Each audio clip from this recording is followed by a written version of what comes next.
नमस्कार, स्वागत है आपका न्यूज़ विंग में।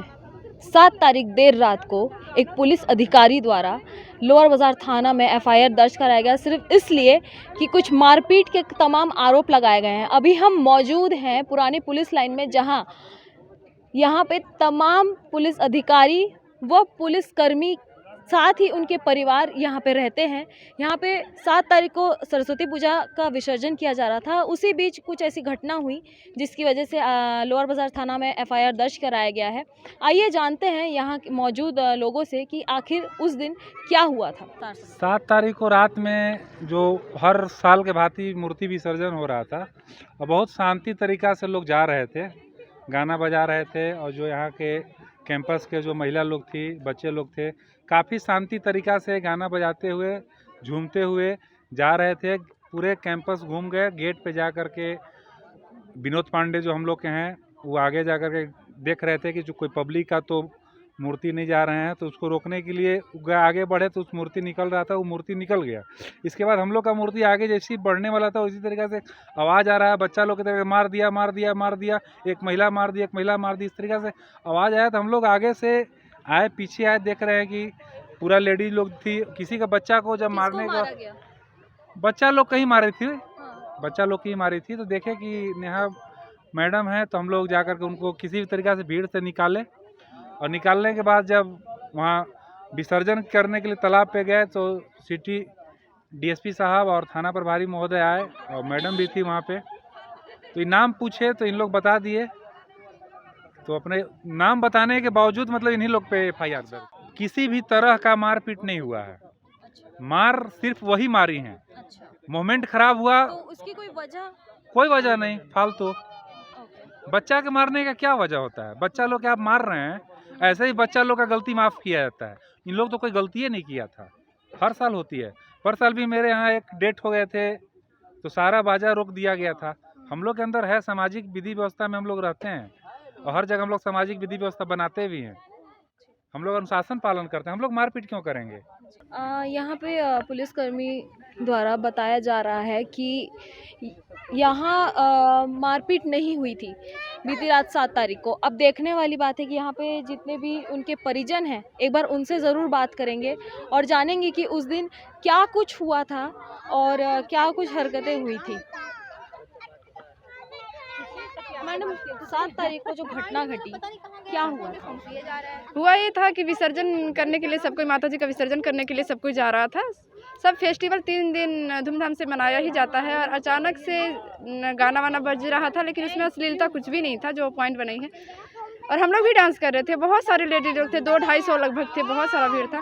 और वो अचानक से आके और एक लड़के को थप्पड़ जड़ दी।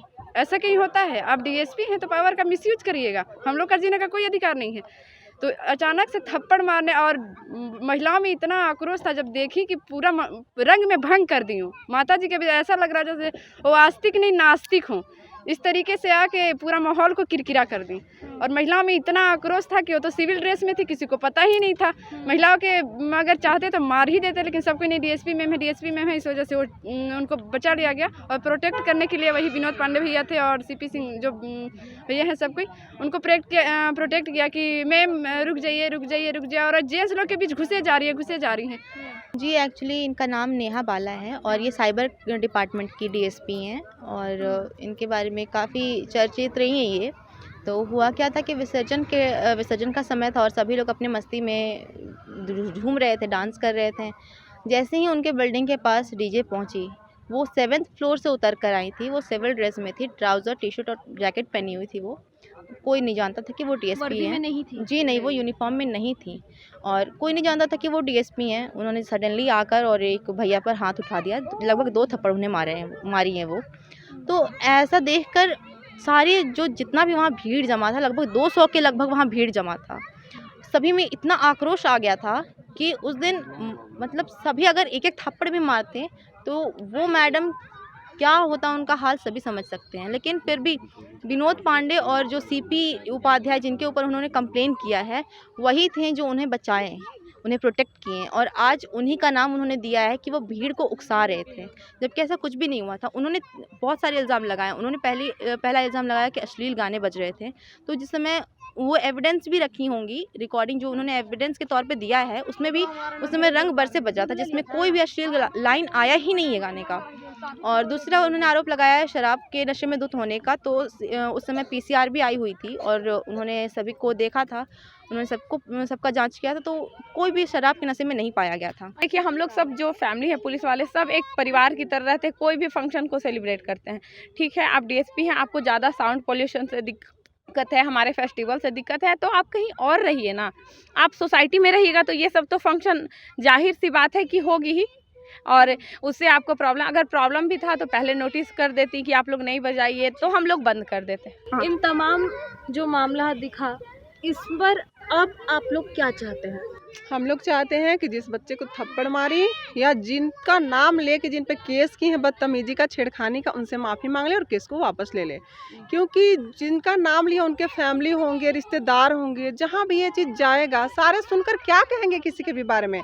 ना तो खुद के बारे में सोची, ना इन लोगों के बारे में सोची। ठीक है, उनका भी नाम खराब हो रहा है, ऐसा नहीं है कि उनका नहीं हो रहा है। ठीक है, जो छेड़खानी का केस दी है ना, उनका भी इसमें नाम खराब हो रहा है, और वो एक डीएसपी है और एक पुलिस वाले पे छेड़खानी का केस दर्ज की है। ठीक है, तो अगर कोई आम महिला के साथ अगर छेड़खानी हो तो वो किसके पास जाएगी? जब वो पुलिस वाले का नाम खराब कर रही है कि मेरे साथ छेड़खानी हुआ, तो वो फिर किसके पास जाएंगी?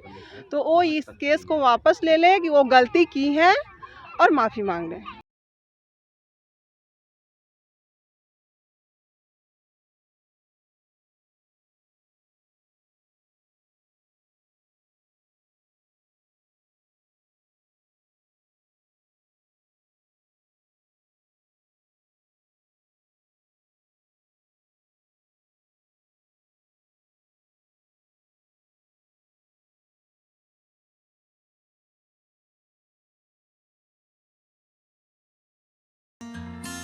Giridih is a small place, and we have like very less facilities in terms of education and this kind of infrastructure.